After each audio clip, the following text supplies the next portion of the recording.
In the 18th century, England experienced a renaissance in the arts, philosophy, and religion, and its statesmen had tremendous influence worldwide. England reaped the vast fortune of its colonies, the Caribbean, India, and the American colonies. The eyes of the world were on the American colonies. For 150 years after 1607, the colonies had enjoyed unusual freedom in managing their own affairs. Unlike in England, they were able to determine their own fate in the areas of political, religious, social, and financial beliefs. The colonies were experiencing great prosperity. The French-Indian War had opened up the Ohio Valley, and the colonists began a westward movement. Plantations in the southern colonies were producing tobacco, indigo, and rice for export. Boston, New York, and Philadelphia had become influential areas of commerce, and New England was the center for whaling and lumber trade. The tall ships that were sailing throughout the world were being made by colonial craftsmen. Because of the distance from England, the British rose with the continental fighting with the French. The colonies prospered under the neglect of the British government. The American colonists experienced a higher standard of living than any other group of colonists. The British government had a difficult time understanding the American attitude that they were doing fine on their own and were capable of making the best possible decisions. By the early 1770s, the majority of colonists viewed the English as relatives who were meddling in their affairs. The colonists were tired of the unfair laws, taxes, and constant display of British troops in American soil. The colony of Massachusetts led the other colonies in anti-British activity. This was the home of the famous leaders John Adams, Samuel Adams, John Hancock, and Dr. Joseph Warren. These men had a large following and were very, very vocal against the British. It was a tremendous blow to the colonists when England announced in 1763 that it had no choice but to tax the colonies to help England pay for its war debt due to the war with France. The colonies were told that their primary obligation was to help the mother country. Unfortunately, the colonists did not see eye to eye with the British. The Americans were angry and communicated to the British government that in no uncertain terms were they willing to pay taxes without representation. The Americans had no say in what Parliament decided for the colonies. The Americans believed that while Parliament could legislate for the colonies, taxes were a gift to the government from the people and could only be levied through their direct representatives in Parliament, and the colonies didn't have a single representative. This was the beginning of the troubles England was going to have with the colonies. The battle cry had been sounded. Americans refused to send their goods to Britain so that they would have to pay duty taxes. The colonists were enraged and began to harass the tax collectors. The number of discontented colonists swelled, and the British finally began to realize that they were going to have to make some concessions, or there was going to be an uprising by the American colonists. Parliament repealed all the duties except the one for tea.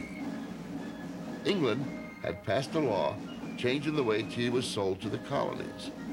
The Tea Act, as it was called, claimed that only the East India Company, a British-owned company, could sell tea to the colonists. This had been very big business to the Americans, and this was the straw that broke the camel's back. The colonists refused to comply, and the Boston colonists took extreme action and dumped all the tea into the Boston harbor on a very cold December morning in 1773. Other cities followed, and the British pulled in the reins on the colonists.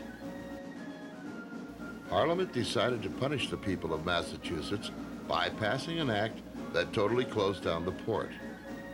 England was beginning to feel very nervous toward the colonies and sent thousands of soldiers to keep law and order. Parliament initiated more acts to limit the freedom of the colonists. The Americans told the British that in no uncertain terms would they be treated as secondary citizens of the Crown. They said their colonial assemblies had the same stature as Parliament, and they alone would determine the laws for the colonies. The colonies felt that since they didn't interfere with Parliament governing England, that Parliament had no grounds to dictate to them. The colonists still were loyal to the Crown as long as they were allowed to manage their own affairs. A Continental Congress was called to meet in Philadelphia in September 1771 to begin to plan some defensive strategies. The groundwork was laid. It was just a matter of time until the powder keg of emotions exploded. The English began to position themselves and reassign General Thomas Gage, the commander-in-chief of the British troops, as the governor of Massachusetts. The colonists also began to prepare themselves for the possibility of battle.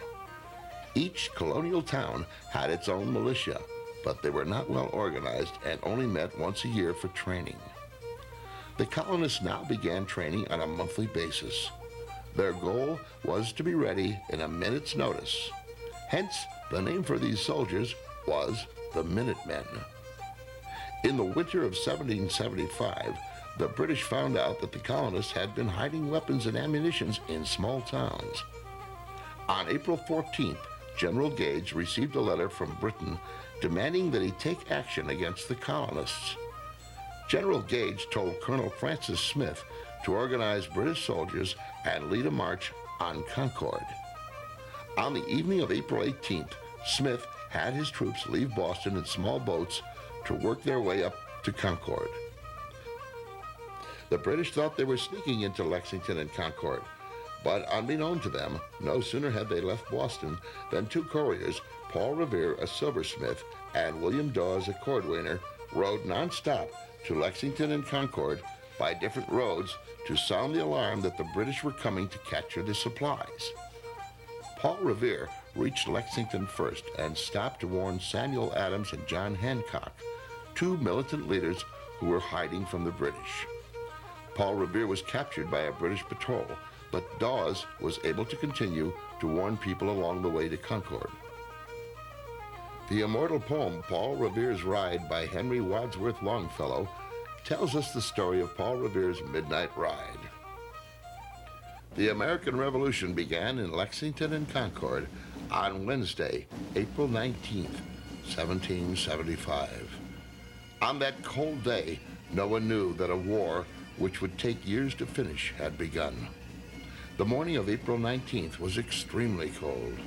The early morning fog clung to the hills. On the road, there were British soldiers as far as the eye could see.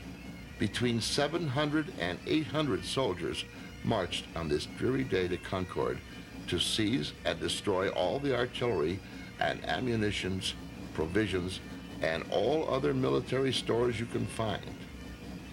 General Gage was determined to make an example of the American patriots, Samuel Adams and John Hancock, by capturing them and sending them to England, where they would be tried for treason. Not only did he want a military victory, he wanted these two men. Major John Pitcairn led his troops to Lexington, where they met about 70 Minutemen, mostly farmers, who were commanded by Captain John Parker. Pitcairn had warned his troops not to fire unless the colonists shoot first, but somehow, in all the confusion of the meeting, someone fired the shot that was heard all around the world, and the Revolutionary War had begun. It was never made clear which side fired the shot. However, speculation has it that the shot was fired by the colonists because it was to their advantage to start the war. Some colonists believed that it was Samuel Adams who fired the first shot. Supposedly, he was hiding in a grove of trees near the meeting point of these two sides. The American colonists quickly regrouped and were organizing in each of the colonies. Military supplies were hidden, and the British returned to Boston after failing in their mission. General Gage was unable to leave the colonists defenseless, and he failed in capturing Samuel Adams and John Hancock. Hancock and Adams went to Philadelphia to participate in the Second Continental Congress, which convened in May 1775.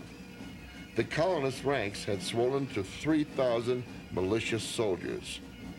Massachusetts enlisted the help of General Artemus Ward, to command the Massachusetts troops.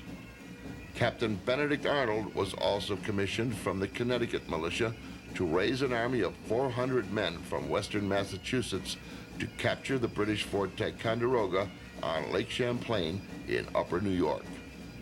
While preparing for the attack, Captain Arnold found out that Ethan Allen and his Green Mountain Boys were also planning an attack on the fort. They combined forces and in May captured it. Along with the fort came 78 pieces of heavy artillery. These guns would eventually be used to drive the British out of the colonies. All of Gage's worst fears had been realized. The rebels were not going to be stopped until they ran out of men to fight the British soldiers. Neither side was willing to label the battles as full-blown war. However, it was obvious that both sides were stalemated. It became apparent to the British government that Gage needed help in controlling the colonists. 3 major generals were sent to Boston: William Howe, John Burgoyne, and Henry Clinton. All 3 men were much younger than Gage and veterans of the 7 Years' War. On June 12, 1775, under the advice of the 3 men, Gage declared martial law.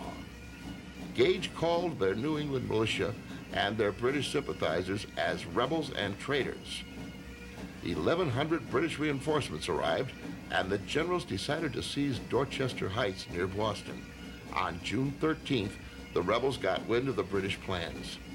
The Rebel Council of War determined that they would first fortify Bunker Hill east of Charleston and north of Boston. The colonists now had an army of approximately 1,200 soldiers. It was decided that the soldiers would dig a trench on Breed's Hill because it was closer to Boston. In the middle of the night, the colonist soldiers began digging a trench 40 feet square. As dawn broke, the British soldiers discovered the trench and opened fire on the American soldiers. The British generals met in a council of war to discuss their plans of attack. It was decided to mount a frontal attack. British troops were on board warships waiting for high tide so they could sneak ashore and catch the soldiers in the trench by surprise. Gage, Clinton, Howe, and Burgoyne developed an elaborate plan. The generals were surprised to see that the colonists held their own in this battle. The generals began to panic when, after hours of battle, the rebels still did not fold lines of battle. More British soldiers were brought from the ships. They continued to fight late into the day when the Americans were finally driven back. Both sides paid dearly for the battle. The British losses were great. Over 40% of the men were either killed or wounded. There were 1,100 British soldiers killed and 828 wounded. The American losses were about 400 killed, 271 wounded, and 30 taken prisoner. The Americans felt that although they deeply regretted their losses, they were astonished that they had given the British a run for their money. Even General Gage said that these people show a spirit and conduct against us they never showed against the French. They are now spirited up by a rage and enthusiasm as great as ever people were possessed of, and must proceed in earnest or give the business up. The loss we have sustained is greater than we can bear. After the battle at Breed's Hill, the British made no effort to move for a year. During the rest of 1775 and through the winter of 1776, they made no effort to break out of the siege that confined them to Boston, especially since they were outnumbered by the American forces. The British would be engaged in numerous battles with the American rebels, but they would never act with the same speed and aggressiveness that was seen at Bunker Hill. Early in July, George Washington arrived in Cambridge, Massachusetts to take command, not of an army, but of a loosely disciplined group of men numbering over 14,000. Only the Rhode Island troops had tents. The others were quartered in Harvard's dormitories, in private houses, and some soldiers made shelters. The army had no uniforms. The men wore their farming or working clothes and just added a sword or hung ammunition belts across their shoulders. Washington was appalled but also amazed as to what these unorganized and underfed men accomplished. In his report to Congress, he showed that he realized how they had done it.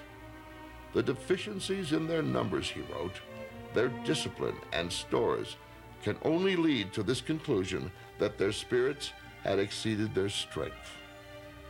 Washington knew it would be no easy task to discipline, organize, and train an army of this size. He needed time, and the British were willing to oblige him. He secured rifles, supplies, and drilled the men. He weeded out cowards and lazy men who would not make good soldiers. Since they were still entrenched, the British had no burning desire to tangle with the colonists. They were waiting patiently for reinforcements from Britain. In September, Gage was recalled, and Howe became the commander of the British forces. Howe was handsome and very heavy, and was fond of good living and of gambling, and was very open about having a mistress. While Washington was busy training his men, the Congress received word that Sir Guy Carleton, military governor of Canada, was making preparations to invade these colonies and instigating the Indian nations to take up the hatchet against them. For many years, the Canadian province had been both a threat and a temptation to the colonists. New Englanders had closely watched the French as they used rivers and lakes from the St. Lawrence to the Hudson as an avenue of invasion. Now they feared that the British would use these waterways to separate the New England colonies from the middle colonies. There were influential colonists who believed that the Canadians wanted to join the other colonies. So, in late June, Congress ordered General Philip Schuyler to proceed to Ticonderoga and Crown Point, and if possible, take Montreal and any other parts of the country. Schuyler was very slow in organizing.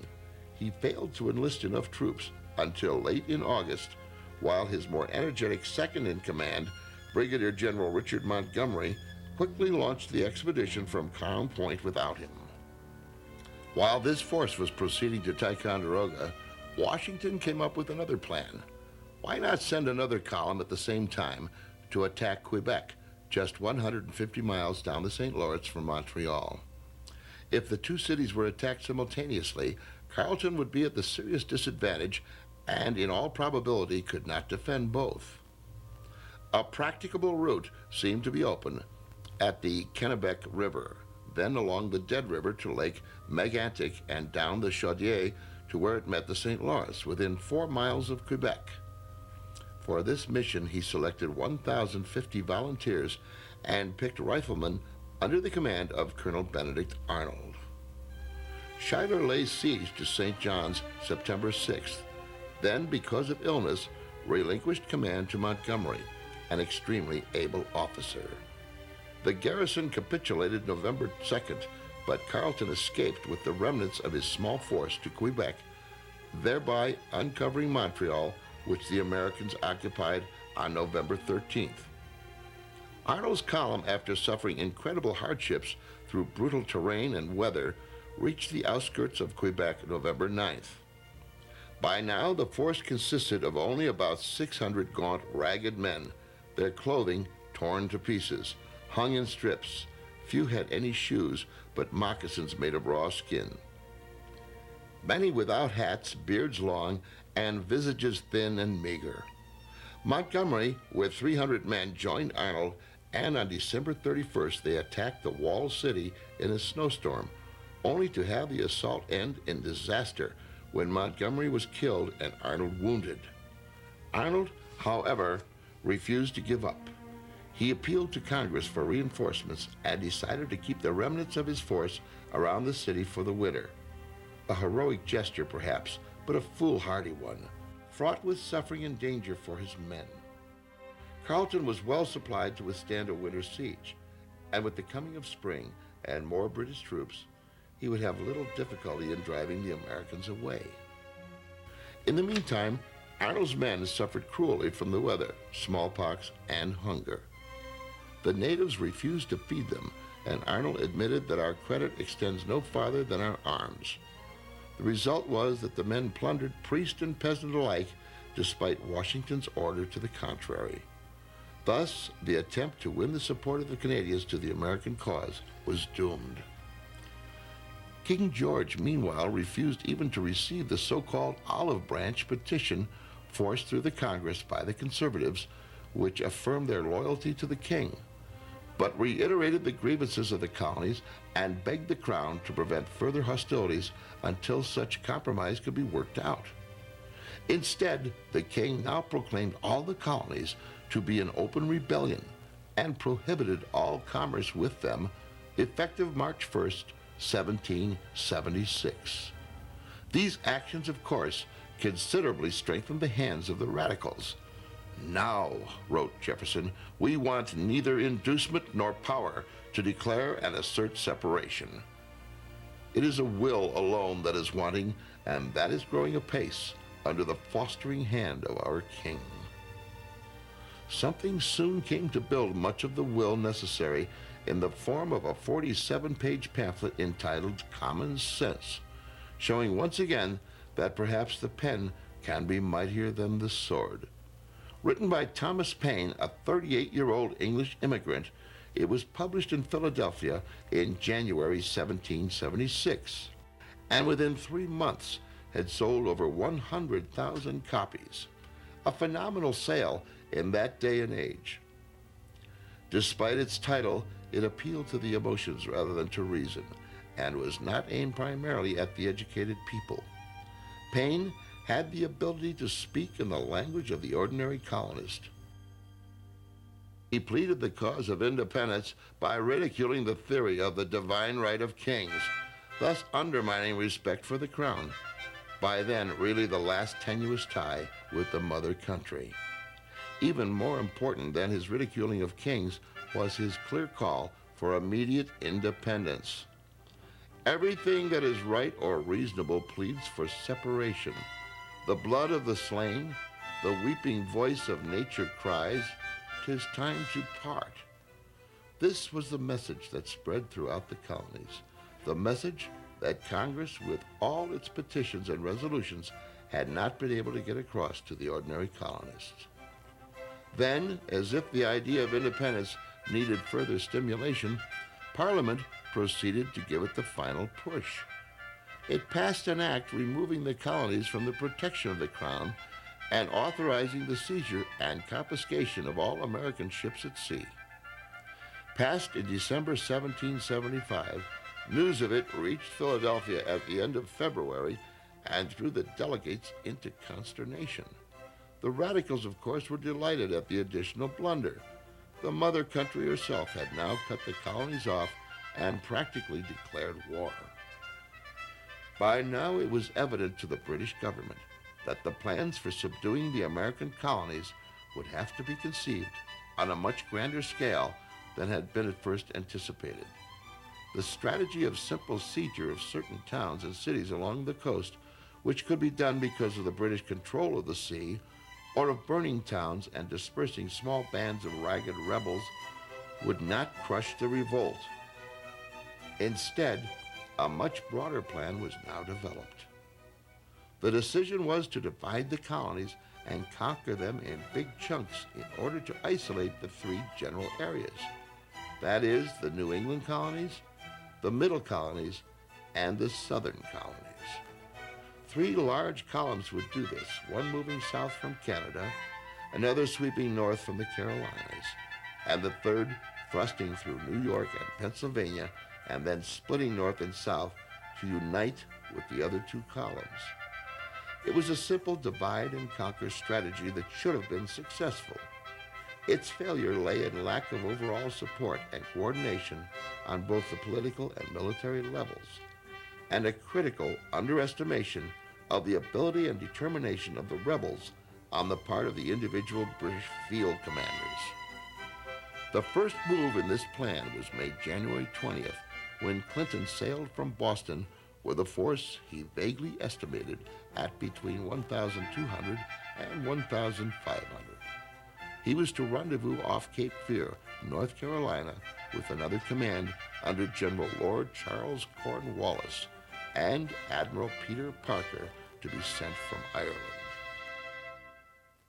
Originally headed for Charleston, South Carolina, the expedition changed its destination to Cape Fear because Governor Josiah Martin of North Carolina convinced the British that with the help of a few British regiments he could raise enough loyalists to put down the rebellion in North Carolina first.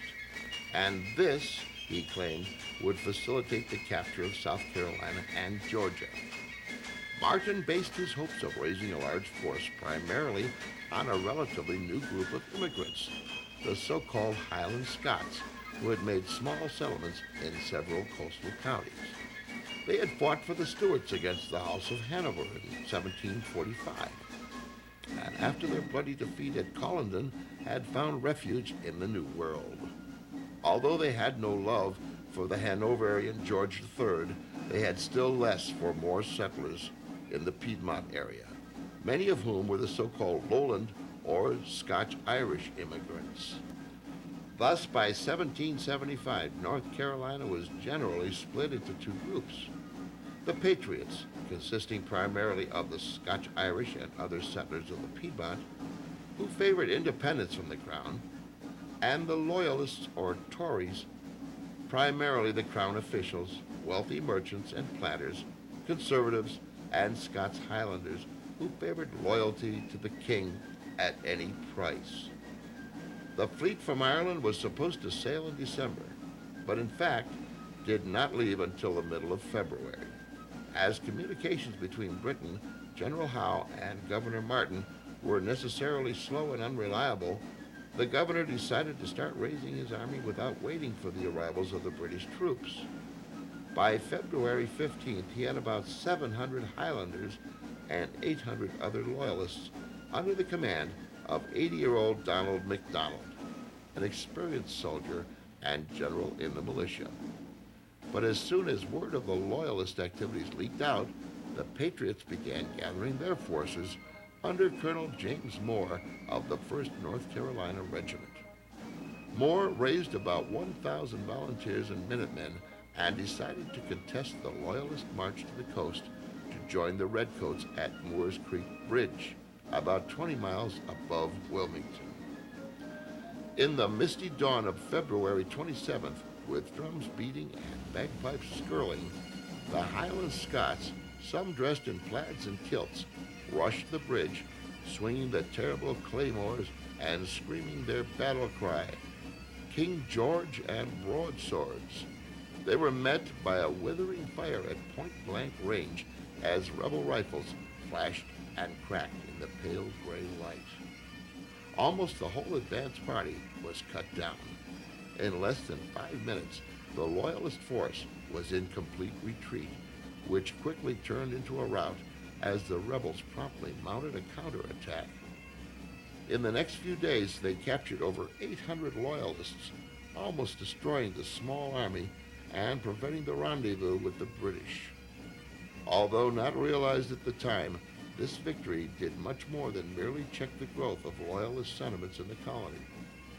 It fanned the fires of revolutionary fervor to such a pitch that on April 12th, North Carolina instructed its delegation to the Second Continental Congress in Philadelphia to vote for independence, the first colony to do so. It also thwarted the planned British invasion of North Carolina. When the British force finally arrived off Cape Fear, it moved on to the original destination of Charleston. During the winter, Washington had whipped his force into a fairly respectable army, and by March it numbered about 16,000 men. He now desired to take some offensive action before the British could be reinforced in the spring. His officers agreed, but believing the army was not strong enough to attack Boston, it was decided to occupy and fortify Dorchester Heights. By this maneuver, they hoped to force the British either to attack or evacuate. The necessary artillery for such action was available, General Henry Knox having it hauled laboriously by hand overland from Fort Ticonderoga during the winter. On March 4th, under cover of darkness and artillery fire, General John Thomas moved onto the heights with 2,000 men and quickly threw up prefabricated fortifications, picks and shovels being useless on the frozen ground. By day, the job was complete. The rebels have done more in one night than my whole army could do in months, Howe is reported to have remarked when he viewed the fortifications. Realizing he would have to attack or evacuate, and with the memory of Bunker Hill still fresh in his mind, Howe chose the latter. By March 17th, the British had sailed for Halifax, taking about 1,000 loyalists with them. Washington, however, was not deceived by this move. He anticipated that Howe's next attack would be against New York City, and he immediately moved his small army there. "It is the place that we must use every endeavor to keep from them," he wrote, "for should they get that town and the command of the North River, they could stop the intercourse between the northern and southern colonies, upon which depends the safety of America." Once in New York, he put all available labor to work digging entrenchments and erecting forts, redoubts, and batteries. While Washington was thus engaged that spring, Clinton was finally joined by Cornwallis and Parker off Charleston early in May. Although ordered to join Howe later in New York, Clinton decided to attack Charleston before he sailed north. The entrance to the harbor was protected by forts on two islands, Fort Johnson on James Island and Fort Sullivan, later called Fort Moultrie, on Sullivan's Island. The latter fort, however, was only about half built and consisted of nothing more than palmetto logs and sand, with the rear virtually open and undefended. Here on June 28th, Colonel Moultrie and about 400 South Carolinians withstood the fire of over 100 British naval guns and beat back Parker's attack of 3 ships of the line, damaging all of them and inflicting over 200 casualties on the British. Clinton also failed miserably when he tried to support Parker's naval attack. He landed most of his troops on the Long Island, later named Isle of Palms, near Sullivan's Island, and separated from it by a channel called the Breach, which Clinton was led to believe was only 18 inches deep. But when he tried to storm the rear of Fort Sullivan, he discovered to his chagrin that in places the water was 7 feet deep, and under a heavy fire, he withdrew and abandoned the attempt. By nightfall, it was all over, and the British force later sailed for New York. The Americans had suffered only about 32 casualties. This humiliating British defeat, coupled with the failure of the Loyalists at Moore's Creek, kept the southern colonies free of British control for the next 3 years, enabling the rebels to send men and supplies to the middle colonies to support the American cause.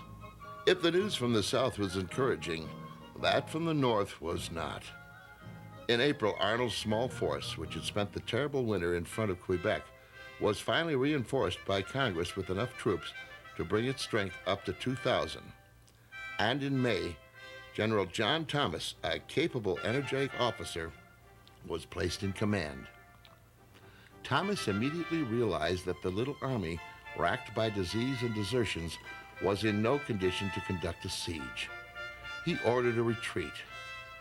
While this move was underway, Carleton, now reinforced by regular troops from England, sailed out with a force of about 900 men and drove the Americans south in panic, a disorganized mob with little trace of any military system, without order or regularity, eating up provisions as fast as they were brought in.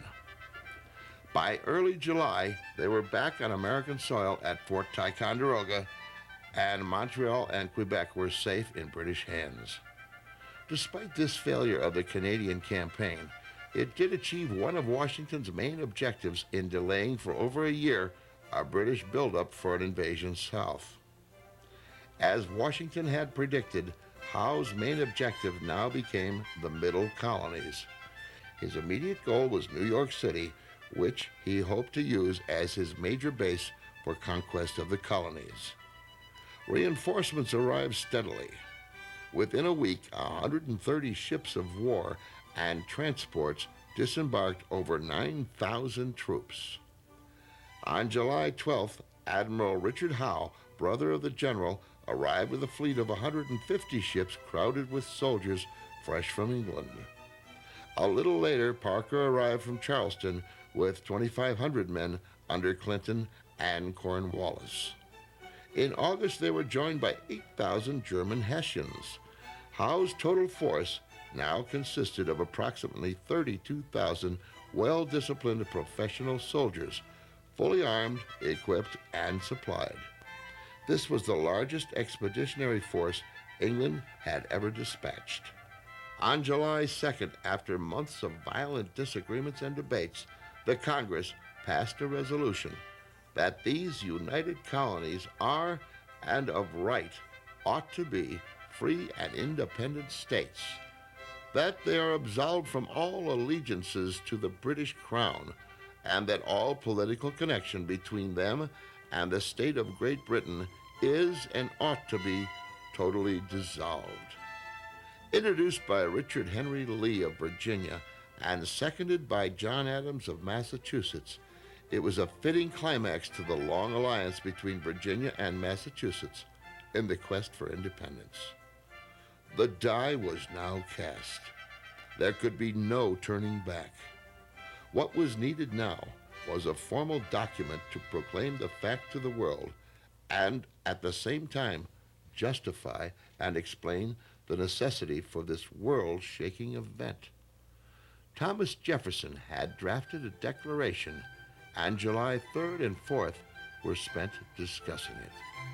The Congress went over it carefully, paragraph by paragraph, changing a word here, a sentence there, striking out this, adding that. The members rejected completely a severe censure of the people of Great Britain, and they struck out Jefferson's caustic condemnation of the slave trade. In late afternoon, July 4th, the amended declaration passed, although it would not be signed by the members until a later date. In 1778, Washington was empowered to raise a company of 400 Indians for use as scouts and raiders, and at least one red man died in winter quarters at Valley Forge after fighting for his country. The Indians, particularly the Iroquois, were a major factor in the tenuous Northwest country during the war, and though most fought with the British and paid dearly for it during the after-war, many joined with the colonists in their mutual fight. At the same time, a number of the 2,000 Jews in America during the Revolution made their contribution. Francis Salvador of Charleston, South Carolina, died in the first year of the war. In 1777, Mordecai Sheftall became Commissioner General of Purchases and Issues for the Georgia militia. And throughout the war, Haym Salomon helped the fledgling nation finance its way to the independence. Of course, the American Negro, free and slave, played a large part in the Revolution. Peter Salem and other black soldiers fought at Bunker Hill, and Salem himself is credited with killing Major Pitcairn. Though Congress had barred Negroes from enlistment in the Continental Army in October 1775, Washington ordered the black recruits to be accepted, and the Congress backed down on the issue. Many white slaveholders under the substitute provisions sent their slaves into the Army in their place. But by far the majority of the blacks who fought were freedmen who did so of their own choosing. Over 5% of Washington's army at Monmouth were Negro soldiers, and the Continental forces generally averaged about 50 black troops in every battalion. Two of these men, Prince Whipple and Oliver Cromwell, were by Washington's side when he crossed the Delaware on Christmas 1776.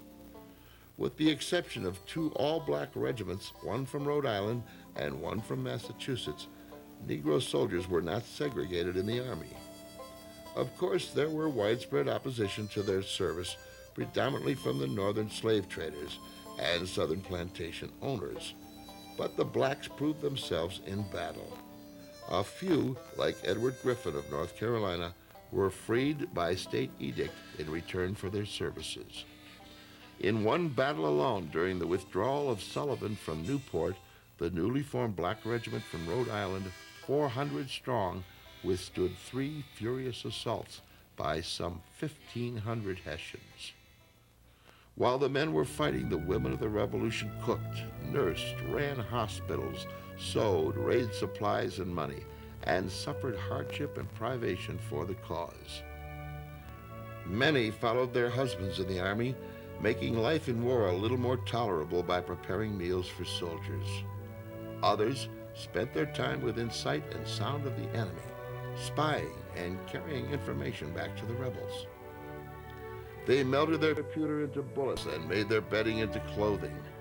Mrs. David Wright of Groton, Massachusetts, was elected sergeant of a company of soldiers' wives who banded together after their husbands went off to war. These minute women captured at least one Tory and provided information to Continental authorities. And of course, there were the numerous Molly Pitchers of real and legendary fame, like Mary Hayes, who manned a cannon at Monmouth, and Molly Corbin, who took her dying husband's place at the gun in the defense of Fort Washington.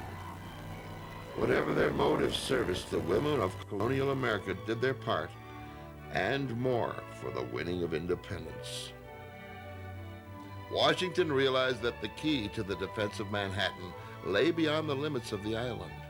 Directly across the East River was Long Island, the village of Brooklyn, and more important, Brooklyn Heights, which rose 100 feet above the river, a situation very similar to Dorchester Heights and Boston. Whoever occupied Brooklyn Heights would control the river and most of New York. Here, Washington had a series of forts and strong earthworks constructed. About 1.5 miles south of these fortifications was another ridge of hills called the Heights of Guan, which formed a natural barrier protecting the defenses of Brooklyn Heights. General Putnam, in command, placed about 3,000 of his 10,000 men along this line under the immediate command of General John Sullivan, a mediocre officer. Putnam knew practically nothing about the topography of the island, and as a result, his disposition of troops was extremely faulty. By late August, Howe was ready to move. From the 22nd to the 25th, he landed about 22,000 troops, unopposed, at Gravesend at the tip of Long Island. Then, under cover of darkness, the night of the 26th, he moved the bulk of his force in an all-night march around the left flank of the American advance line, leaving the rest to demonstrate against the American center and right. At the same time, he ordered Admiral Howe to sail his warships up the river to bombard the Brooklyn fortifications and cut off a possible retreat route for the rebels. The move caught the Americans completely by surprise, and by noon the next day, Howe had swept the ridge clear of all rebels, who fled in panic back to the fortifications at Brooklyn, suffering about 1,500 casualties to the Britishers' 377. Fortunately for the American cause, a stiff north wind and a swift ebbing tide prevented Admiral Howe from sailing his flotilla of warships up the East River to within supporting distance of the land forces. Had he succeeded, it is entirely possible that the whole American army might have been killed or captured, and the revolution brought to an end right there. By late afternoon, all who escaped death or capture were safely within the fortified lines of Brooklyn Heights. Washington, who had been on the field since early morning, now sent to New York for reinforcements. Anxiously, the disheartened Americans waited for the expected concentrated attack, but it never came. Instead, Howe drew back and halted, then began preparations for a regular siege approach, to the utter consternation of many of his officers. Howe apparently was still scared by the memory of Bunker Hill. One of his officers recorded in his journal the bitterness and frustration many of them felt at this critical failure to continue the attack. Far from taking the rash resolution of hastily passing over the East River and crushing at once a frightened, trembling enemy, he generously gave them time to recover from their panic, to throw up fresh works, to make new arrangements, and to recover from the torpid state the rebellion appeared from its last shock. All the next day, Howe still did not move.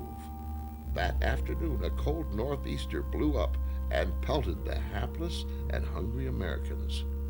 We had no tents to screen us from its pitiless pelting, wrote an officer.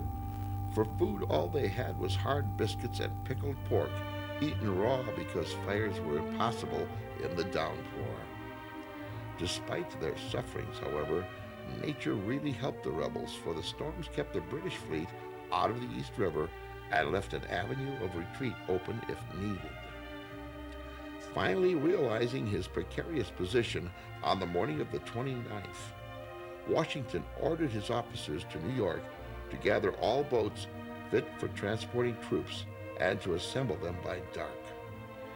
The handling of these boats was entrusted to Colonel John Glover's regiment of Marblehead, Massachusetts fishermen. During the night, the retreat began.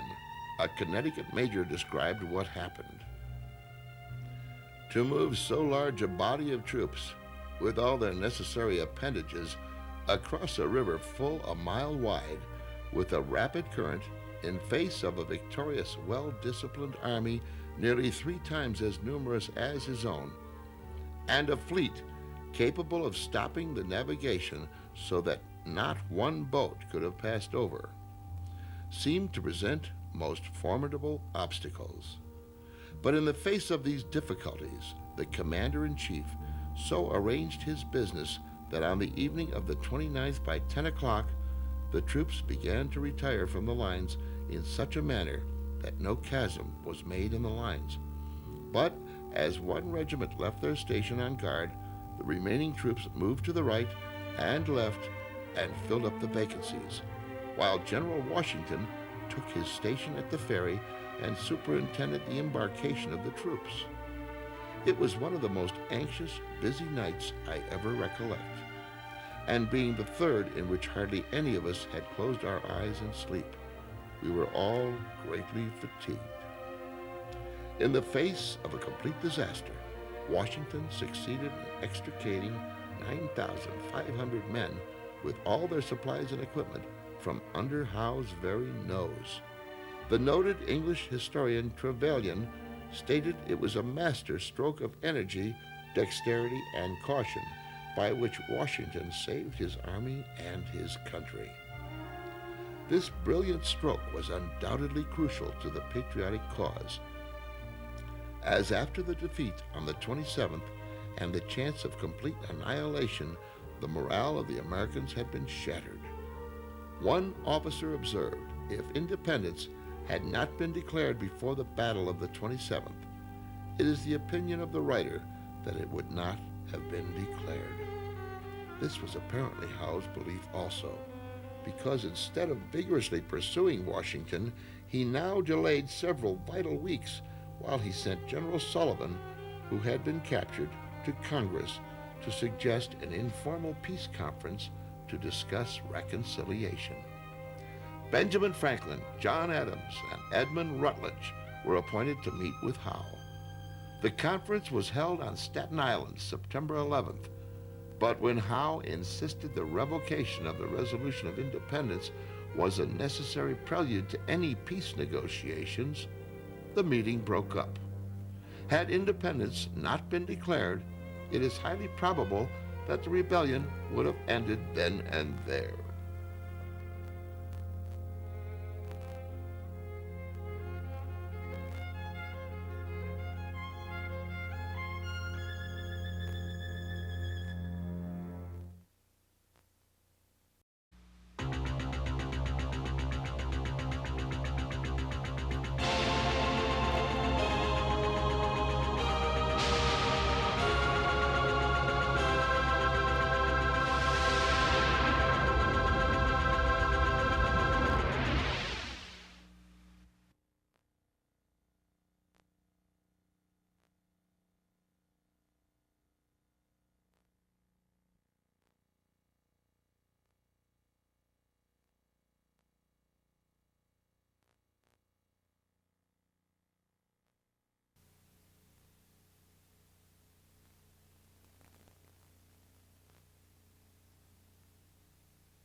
After the failure of the peace conference, Washington, realizing that the British occupation of Brooklyn Heights made his position on Lower Manhattan untenable, immediately started a withdrawal to a new line on Harlem Heights.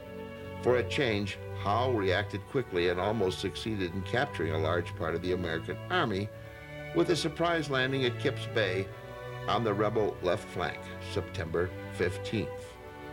But the withdrawal continued, and Washington succeeded in consolidating his forces on the strong natural defensive terrain of the Heights, where he established a three-line defense in depth.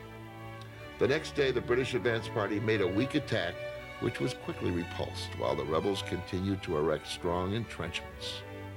Again, Howe had no stomach for attacking the rebels behind fortifications. Instead, he planned once more to outflank them. During the night of October 12th, he embarked the bulk of his army, sailed up the East River and Long Island Sound, and landed at Pell's Point in Westchester. This move imperiled the American army. Consequently, Washington moved to White Plains, leaving strong garrisons under General Nathaniel Greene in Fort Washington and Fort Lee across the river on the Palisades in New Jersey. The rebels formed a 3-mile wide line through the village of White Plains, but unfortunately neglected to fortify a strategic elevation on their right. When Howe attacked October 28th and seized the hill, Washington was forced to withdraw to a new position 5 miles north of New Castle. While Washington was thus engaged in striving to keep his little army intact, another threat developed on the American northern front. After driving the rebels out of Canada, Carleton had been reinforced to about 13,000, including German mercenaries and Indians, but he was not ready to move south until September. The key to his success was control of Lake Champlain, which both he and Arnold, in command of naval operations on the lake, realized. While Carleton was building and assembling gunboats and sailing vessels, Arnold, who knew something about boats from his experience as a West Indies trader, succeeded under almost impossible conditions in getting about 15 ships of various types built and manned by motley crews, most of them inexperienced. October 11th to 13th, the two forces met at Valcour Bay, and Carleton's experienced sailors and superior equipment swept the little American flotilla from the lake. But the delay this caused Carleton was decisive. He concluded he was now not prepared for a winter campaign, and instead of laying siege to Fort Ticonderoga and coming down the Hudson to join Howe, he retreated back into Canada for the winter, an action which undoubtedly helped save the American cause. Howe now changed his tactics. Instead of pursuing the main American forces, he turned south and on November 16th attacked isolated Fort Washington with about 8,000 men. Although Washington had advised Greene to evacuate the fort, Greene, as yet inexperienced, chose to keep the garrison there, and when it was forced to surrender, the Americans lost over 2,800 men, most of them captured, while the British suffered only about 450 casualties. Greene and Washington then joined forces at Hackensack and retreated across New Jersey towards the Delaware River, with Cornwallis close at their heels. On December 7th, the rebels crossed the river into Pennsylvania, seizing or destroying all the boats they could find. After his unsuccessful chase, Cornwallis stopped at the Delaware as the British advance bogged down. As we go forward into the country, the rebels fly before us, a British officer noted, and when we come back, they always follow us. It is almost impossible to catch them. They will neither fight nor totally run away, but they keep at such a distance that we are always a day's march from them. Howe then declared his campaign at the end of the winter and sent the bulk of his force back to New York, leaving garrisons at Trenton, Princeton, and Bordentown, with a supply base at New Brunswick. It seemed, as winter approached after a year and a half of war, that Washington had achieved his big objective, the preservation of his army.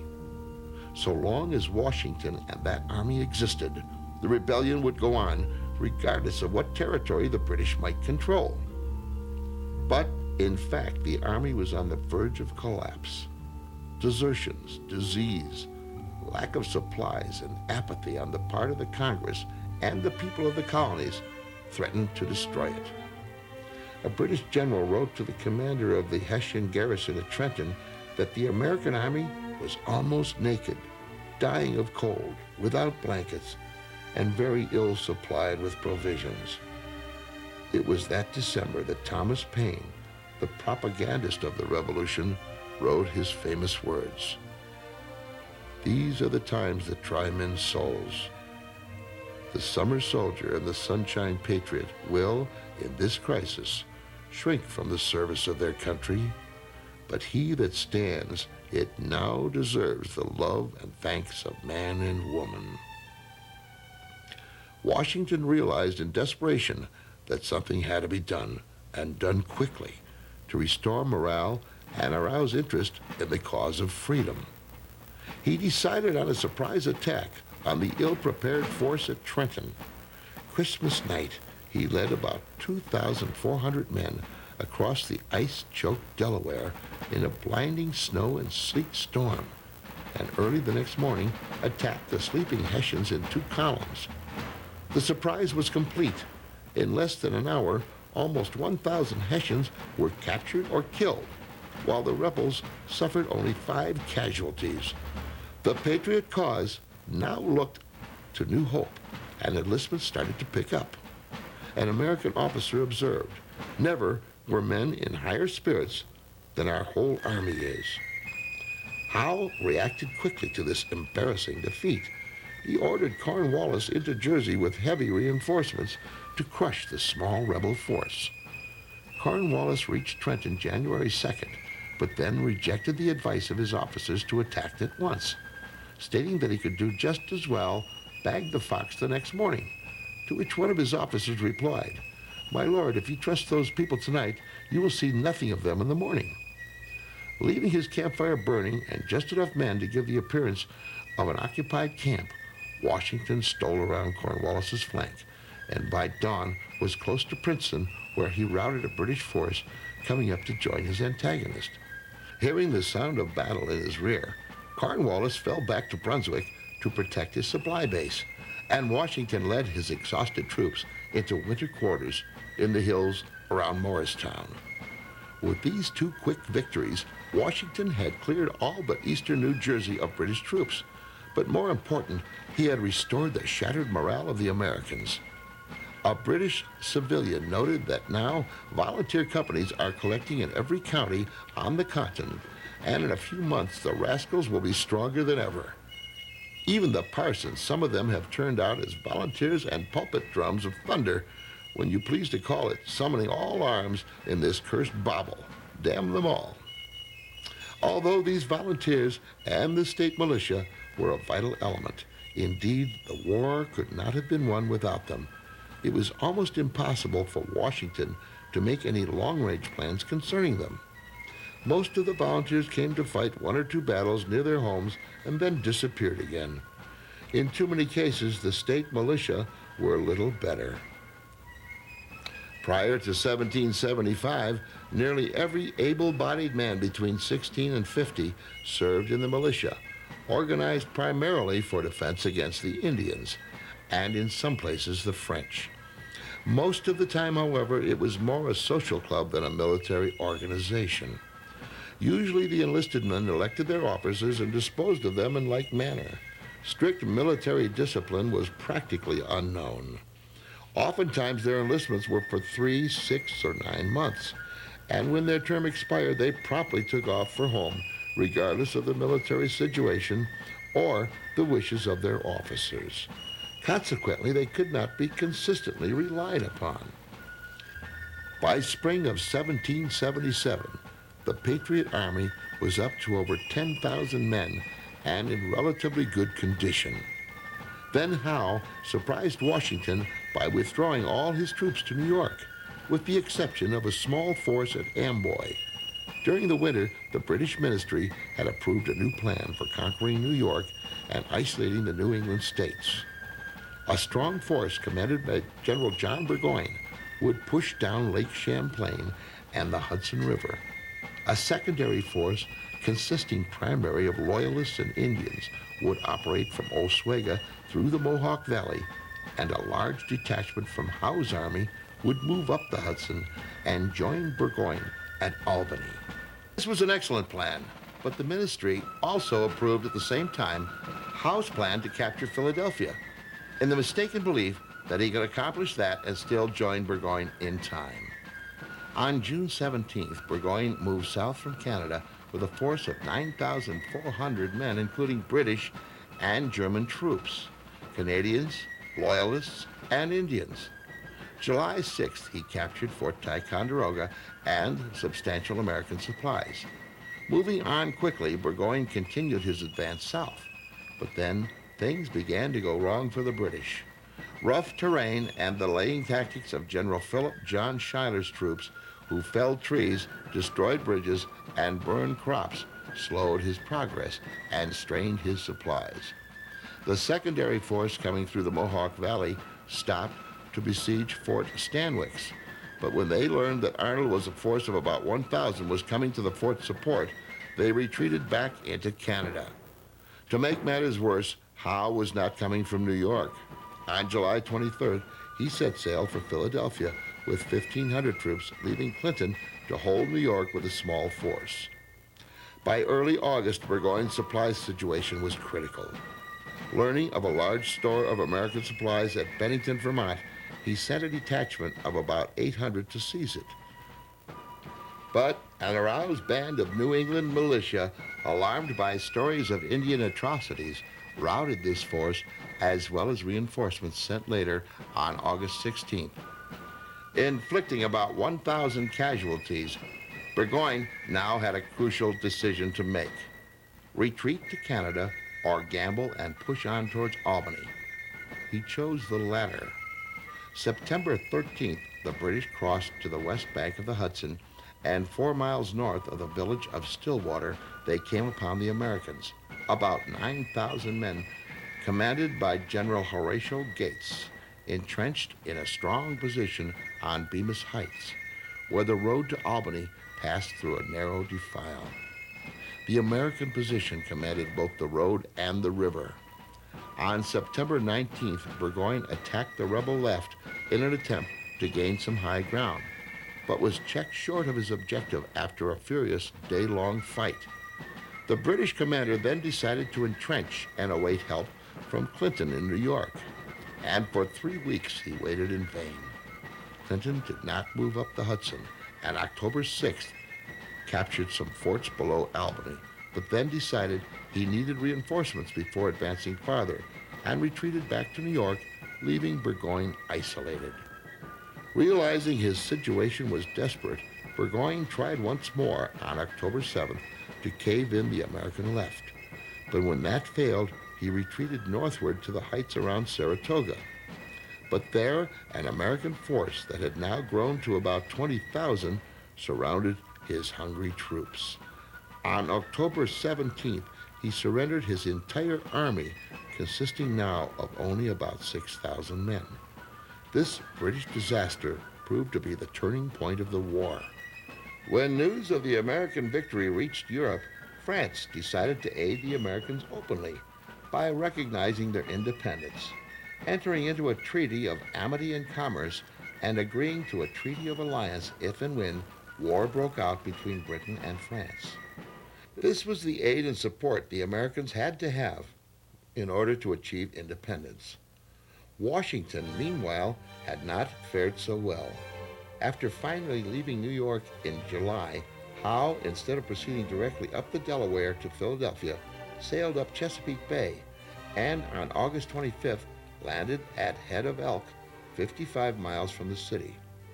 Washington, with about 11,000 troops, took up a defensive position to block him on the east side of Brandywine Creek. Howe attacked September 11th using a flanking movement similar to that employed in the Battle of Long Island. Washington was routed and forced to withdraw across the Schuylkill River, suffering over 1,000 casualties to about half that number for the British.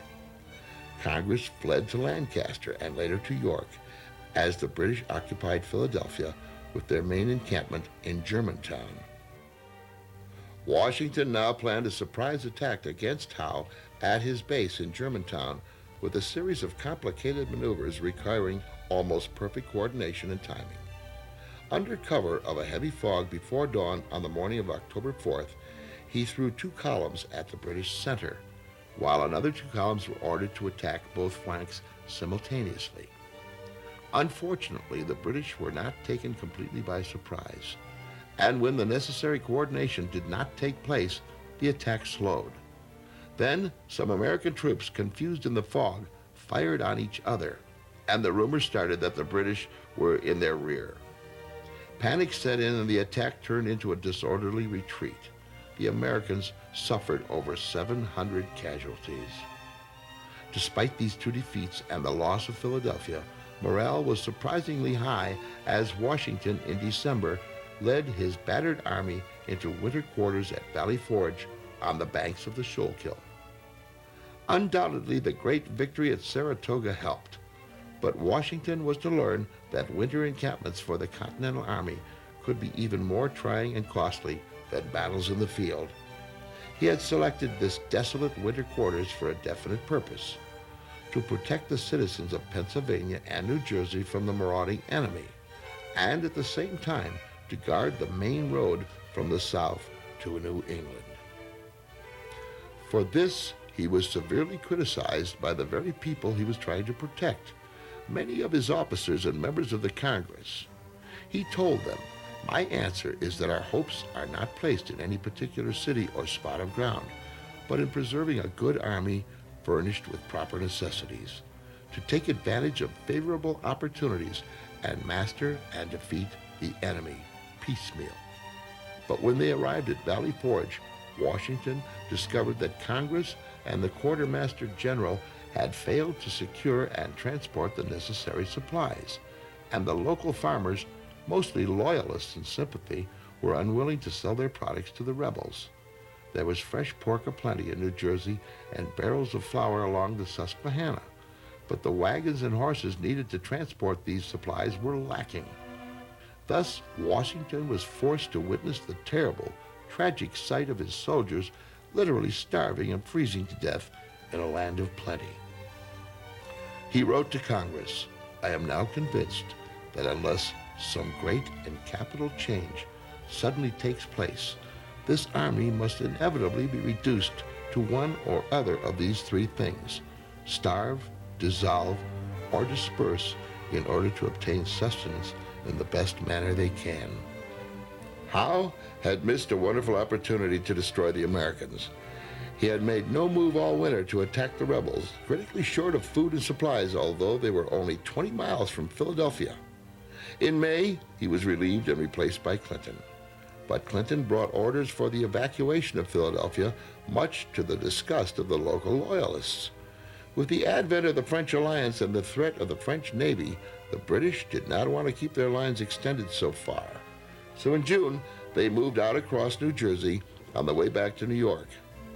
Washington followed, sending a strong force under General Charles Lee ahead to strike Clinton's extended column. Lee attacked on June 28th at Monmouth Courthouse, but badly bungled the affair. Washington arrived just in time to stop a complete rout and succeeded in beating back the British counterattack. Clinton stole away that night and retreated safely to New York. Washington then took up a position at White Plains, just above New York, and waited to see what Clinton would do next. Meanwhile, France and England had declared war, and a French fleet under the Comte d'Estaing with 4,000 troops was sent to support the Americans. Arriving off New York in July, it did not attack the British there because the French ships were much too big to maneuver in the narrow channel. Instead, a joint operation against the British garrison of 3,000 at Newport, Rhode Island, was planned by d'Estaing would attack from the sea, while an American force under General Sullivan would invest the British from the land side. The French arrived July 29th, but Sullivan was not ready as he had difficulty raising the necessary number of militia. By the time he was ready, Clinton had sent Admiral Howe's fleet to the aid of the besieged force. D'Estaing backed off to prepare for a decisive naval battle with Howe, but a fierce storm on August 11th scattered both fleets. The French then repaired their ships at Boston and sailed for the West Indies. Sullivan, without naval support, was forced to withdraw. Strictly speaking, from the colonial standpoint, there was no naval war during the Revolution. While several colonies maintained their own sea forces, America did not put a real navy at sea during the conflict, but instead made her influence felt on the sea lanes by an energetic and highly effective privateering fleet. Estimates of the number of American ships given letters of marque for privateering ranged as high as 2,000, the great majority of them commissioned by Congress. In the 8 years of the war, they captured some 600 enemy ships, taking an estimated $18 million worth of property. One privateer alone, the Rattlesnake, captured ships and cargoes totaling $1 million in a single cruise in the Baltic. In 1781, there were some 449 privateers actively engaged in combing the oceans for British shipping. Unfortunately, since the captured ships were sold in foreign ports and the officers and crews of the privateers divided the money and proceeds from sale of the cargoes, the American cause realized little from the program other than its nuisance value to the British and the moral uplift for the colonists at home. The real Continental Navy, such as it was, posed no threat to British naval might. There had been minor naval actions at Marquette, Maine in May 1775 and during the siege of Boston, but the colonists did not actually commission a war vessel until Washington sent the Hannah to harass enemy supplies on September 2, 1775. 1 month later, Congress commissioned 4 warships. The Marines were given birth in November, and on the 25th, the Navy was finally established officially. 8 vessels were constructed, including the Hornet, Wasp, and Fly. Eskin Hopkins was named Commander-in-Chief, and the ranking lieutenant was John Paul Jones. Hopkins' first and only fleet action was the capture of Nassau, Bahamas, in March 1776. After that, Jones took the spotlight and held it for the rest of the year by capturing or sinking 22 enemy vessels. The French alliance brought a new fleet to the American coast, but it enjoyed only frustration until 1781. Meanwhile, John Paul Jones continued to plague the British in his ship Ranger, actually raiding Whitehaven, England in April 1778, and later winning a militarily unimportant but spectacular and much publicized victory on September 23, 1779, when his new command, Bonhomme Richard, met and defeated the Serapis. There were a number of other equally glamorous encounters, particularly those of the intrepid Captain James Nicholson of the Trumbull and Captain John Barry's Alliance, which fought the last real naval battle of the war in January 1783. However, none of these engagements had a very significant military impact on the war's outcome. By and large, the naval war was a sideshow, while the real issue was decided on land. Nevertheless, her victories at sea went far toward maintaining American spirit when the armies were retreating, and as well, they formed the basis of the American naval tradition for the time when the United States would be one of the great sea powers of the world. For all intents and purposes, the war in the North was now over. Washington later conducted a series of raids on British-held forts, and an expedition was sent against the Indians and Loyalists in western Pennsylvania and New York, but no major actions took place. An almost separate war, however, was taking place about this time in what was then called the Northwest. Most of the colonies had claims to the lands west of the Appalachians, but none of these were as extensive or as valid as Virginia's. Even as the Revolution was being fought, settlers had been traveling all over the Wilderness Road into Kentucky and Tennessee. But the British, with strong posts at Detroit and Niagara, had organized the Indians, enabling them to control the areas and to harass the frontier settlers.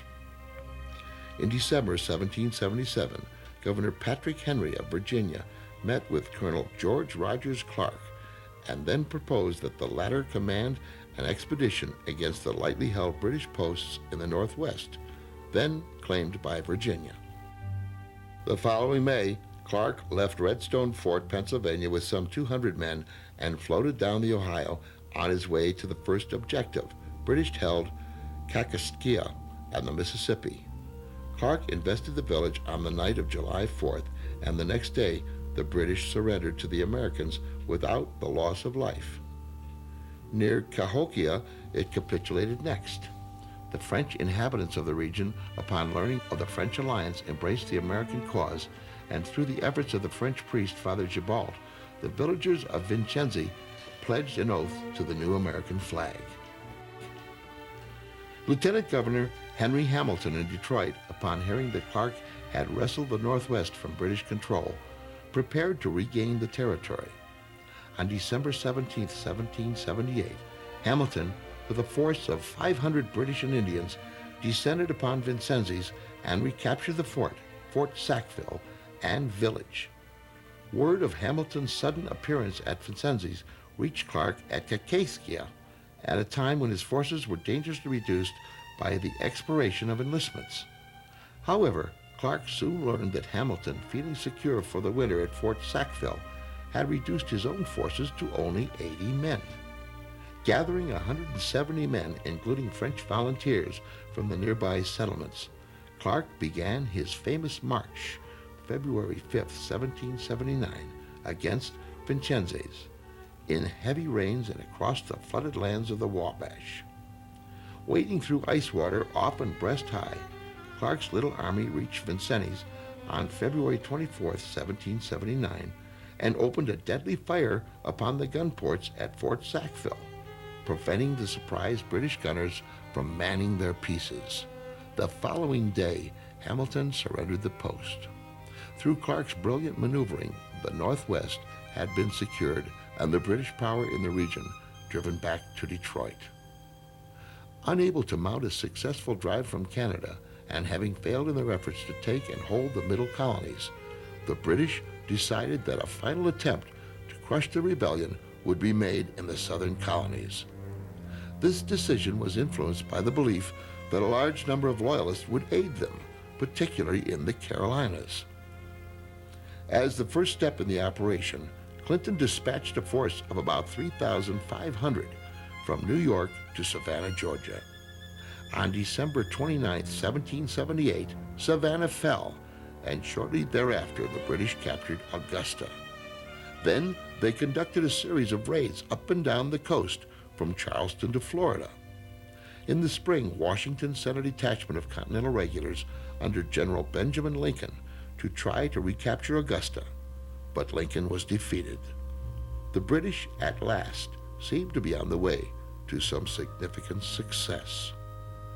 But then, in June 1779, Spain declared war on England, and in September, D'Estaing arrived off Savannah with 35 ships and 4,000 French troops. Lincoln, with 1,400 men, joined the French, and they besieged the city. But D'Estaing was impatient, and October 9th ordered an assault on the strong British fortifications. The attack failed. The Americans suffered over 800 casualties, and D'Estaing was wounded. He then sailed again to the West Indies. Heartened by this, Clinton now decided to use a major force to conquer the South, using Savannah at his base. He evacuated the garrison from Rhode Island, and on December 26th, sailed from New York with over 8,000 troops, leaving about 10,000 in New York to keep Washington from making a countermove. The objective, once again, was Charleston, South Carolina. In December, Washington again moved his army of about 11,000 into winter quarters near Morristown, New Jersey.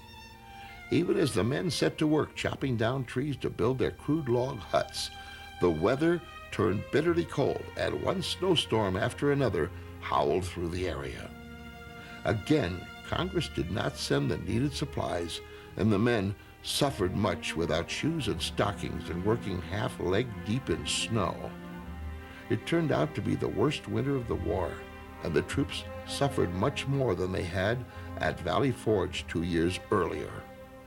Spring finally brought some relief, at least from the weather, but it also brought bad news from the South.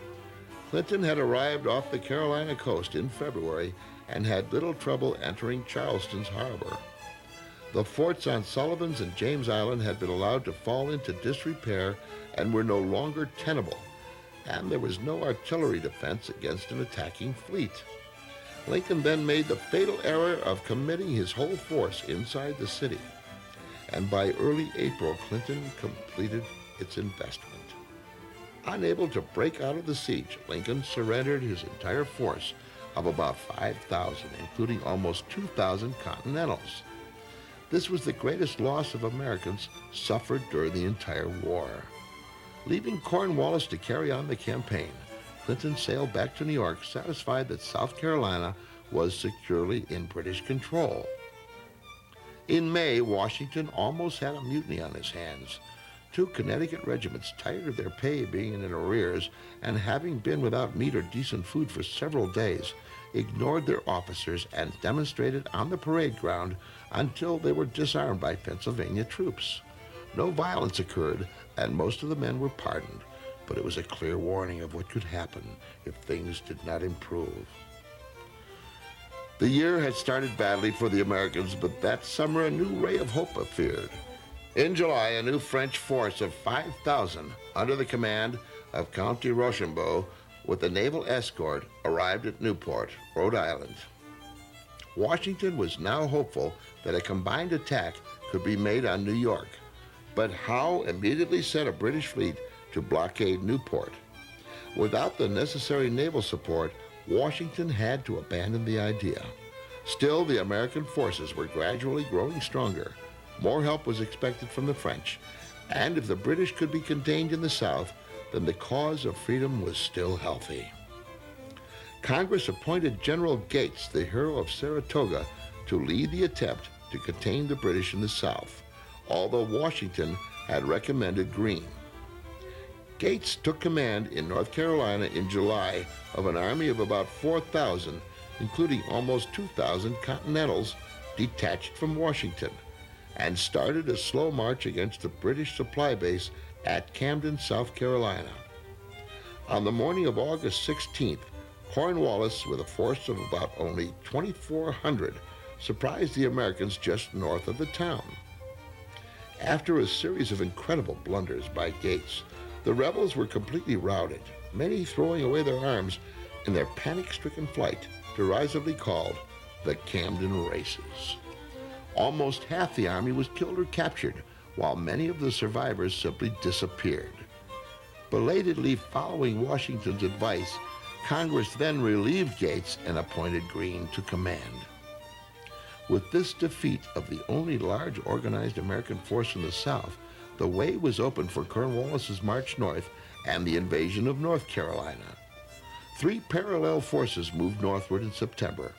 Cornwallis with the main force, Colonel Bonstray Tarleton commanding the feared British Legion cavalry and light infantry, and Major Patrick Ferguson with 1,100 Tories, all Americans. Ferguson's mission was to protect the western flank of Cornwallis, crush the Patriots in western South Carolina, and rouse the backcountry Tories to British support. To the freedom-loving mountain people, Ferguson's mission and command were particularly galling. Not only was his force all Americans, but he was also protecting and recruiting other Tories. So the call went out, and soon a band of about 900 mountain yeomen, largely of Scotch-Irish descent, marched against Ferguson, and October 7th killed or captured his entire force at Kings Mountain on the border between the Carolinas, suffering fewer than 100 casualties themselves. Thus, did a handful of mountain men turn the tide of the war in the South and break the Tory influence in the Carolinas for all times. The victory also halted Cornwallis's advance, forcing him to withdraw back into South Carolina. The British had once again lost an excellent opportunity to strike a decisive blow against the rebels, and with French aid building up, time was working against them. But Washington also had his troubles that winter. On January 1st, 1781, about 2,400 Pennsylvania Continentals encamped near Morristown. Finally fed up with no pay, food, or clothing, or allowances, mutinied against their officers and marched out of camp to present their justified grievances to the Congress in Philadelphia. Fortunately, the president of the Pennsylvania Executive Council was able to pacify them with promises of aid, but about half of them left the army anyway. A few weeks later, when several New Jersey regiments mutinied, Washington acted quickly and forcefully. He sent a force of 600 to disarm them and promptly executed two of the leaders. The war in the South was fast coming to a climax. When Greene took command in the Carolinas, he wisely realized that he was not strong enough to attack Cornwallis's main force. So he detached about 800 men under General Daniel Morgan to harass the British outposts in western South Carolina, while he tried to rebuild the army that had been shattered at Camden. Cornwallis was not anxious to advance against Greene with a rebel force operating on his western flank, so he sent Tarleton with about 1,100 troops to drive Morgan back against the main British army. Morgan, his strength now up to about 1,000 Continentals and militia, made a stand at Cowpens, once a cow pasture, on January 17th, and in a brilliantly led and executed battle, utterly routed the feared Tarleton, killing or capturing almost his entire force, and suffering fewer than 100 casualties himself. More important, however, this dramatic victory over regular British troops followed as it did the decisive defeat of the Loyalists at Kings Mountain, raised patriot morale all over the country. The Southern militia began to turn out in the numbers needed, and reinforcements started to come from the north. Cornwallis himself now took out after Morgan, but the American eluded him, joined forces with Greene, and retreated across the Dan River into Virginia. Lacking boats and supplies, Cornwallis withdrew into North Carolina. Greene, now with some 4,000 men after getting reinforcements from Virginia, decided to go after Cornwallis, as he outnumbered him about 2-1. On March 15th, they clashed at Guilford Courthouse in a desperate battle that the Americans almost won until Cornwallis turned his artillery on both British and American troops engaged in hand-to-hand fighting. Greene withdrew, so Cornwallis claimed a victory, but it cost him over 500 casualties, about 25% of his force. As one English officer stated, another such victory would destroy the British Army. Too weakened to continue the campaign, Cornwallis retreated to Wilmington, but then decided that the Carolinas could never be secured while Virginia served as a supply and training base. So in April, he marched into Virginia. Instead of pursuing Cornwallis, Greene decided to leave the defense of Virginia to Washington and marched into South Carolina in an effort to regain control of the state.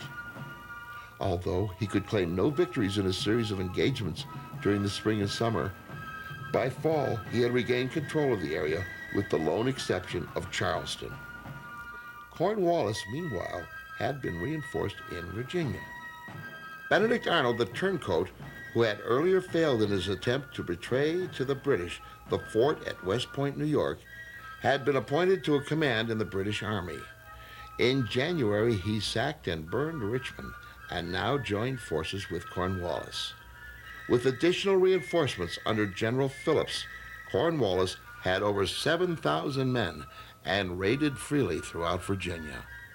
Von Steuben, in command of the Virginia forces, was hopelessly outnumbered. Washington sent the Marquis de Lafayette with 3 regiments to von Steuben's support.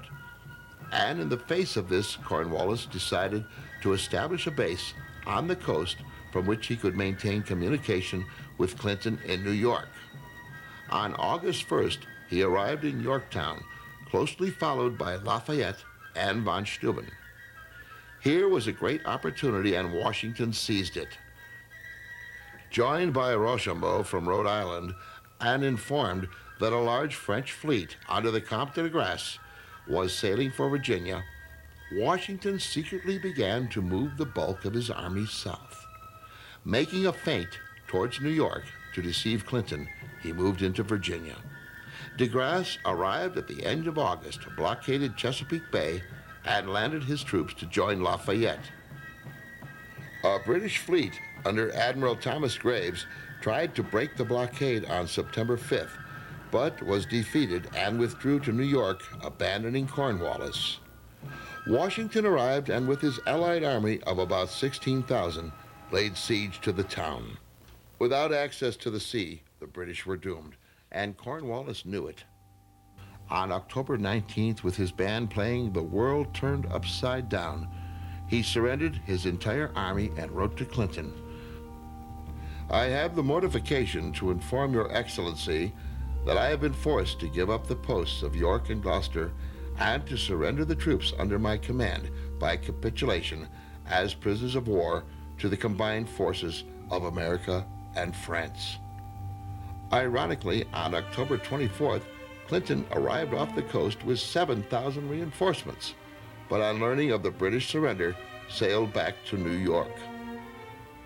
Washington now urged a joint attack on New York, but de Grasse, pleading he was already overdue in the West Indies, refused to participate. Washington then marched northward to keep up the envelopment of New York, while Rochambeau spent the winter in Virginia, returned to his base in Rhode Island the following fall, and sailed for France in December. Cornwallis's surrender, combined with French victories in the West Indies in late 1781 and early 1782, convinced the British that they must sue for peace. In March, Parliament passed an act authorizing the Crown to start peace negotiations with the former colonies. In April, preliminary talks began in Paris with Benjamin Franklin, later joined by John Adams, John Jay, and Henry Laurens. Formal negotiations commenced in September, and in November the American representatives signed the preliminary Articles of Peace, ratified by Congress the following April, although the official signing of the treaty did not take place until September 1783 in Paris. Due to the tenacity and stubbornness of the American peace envoys, the United States achieved its principal objectives: independence, adequate boundaries, free access to international waterways, the right to fish off Newfoundland and Nova Scotia, and the evacuation of British land and sea forces. The last British troops, now commanded by Sir Guy Carleton, sailed from New York that December. "It will not be believed," Washington wrote, "that such a force as Great Britain has employed for 8 years in this country could be baffled in the plan of subjugating it by numbers infinitely less, composed of men oftentimes half-starved, always in rags, without pay, and experiencing every species of distress which human nature is capable of undergoing." Sad to relate, their distress did not cease with their discharge. Congress gratefully voted each soldier a bonus of $80, but then had to issue certificates of IOU in lieu of money because of its destitute financial condition. Many of the soldiers sold their certificates for a pittance to speculators to help feed or clothe themselves on the way home. Most of them, however, left without the settlement of their accounts or a farthing of money in their pockets. They straggled home in groups, ragged and dirty, hungry, tired, and sick, begging meals at taverns and farmhouses, or stealing a chicken here or there. It was a bitter homecoming, and yet these veterans generally were not bitter. They were rugged individuals as well as individualists, And from their diaries and letters, it appears they were genuine patriots, well aware of what they had been fighting and dying for, with the astounding patience and fortitude to suffer through unbelievable hardships, until British blunders and French assistance gave them victory in the end. They had won, and in so doing had accomplished the seemingly impossible. Whether they realized it or not, they were the instruments by which the great principle that men make governments was realized, the instruments by which the traditional belief in the divine right of kings was finally repudiated. Their commander-in-chief summed up for them the real meaning of what they had accomplished. The citizens of America, placed in the most enviable condition as the sole lords and proprietors of a vast tract of continent, comprehending all the various soils and climates of the world, and abounding with all the necessities and conveniences of life, are now, by the late satisfactory pacification, acknowledged to be possessed of absolute freedom and independency. They are, from this period, to be considered as the actors on a most conspicuous theater, which seems to be peculiarly designated by Providence for the display of human greatness and felicity.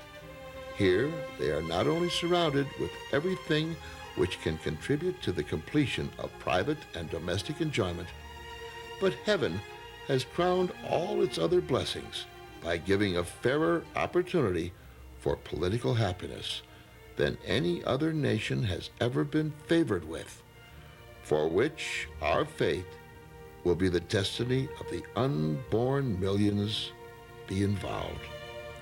The world had indeed been turned upside down.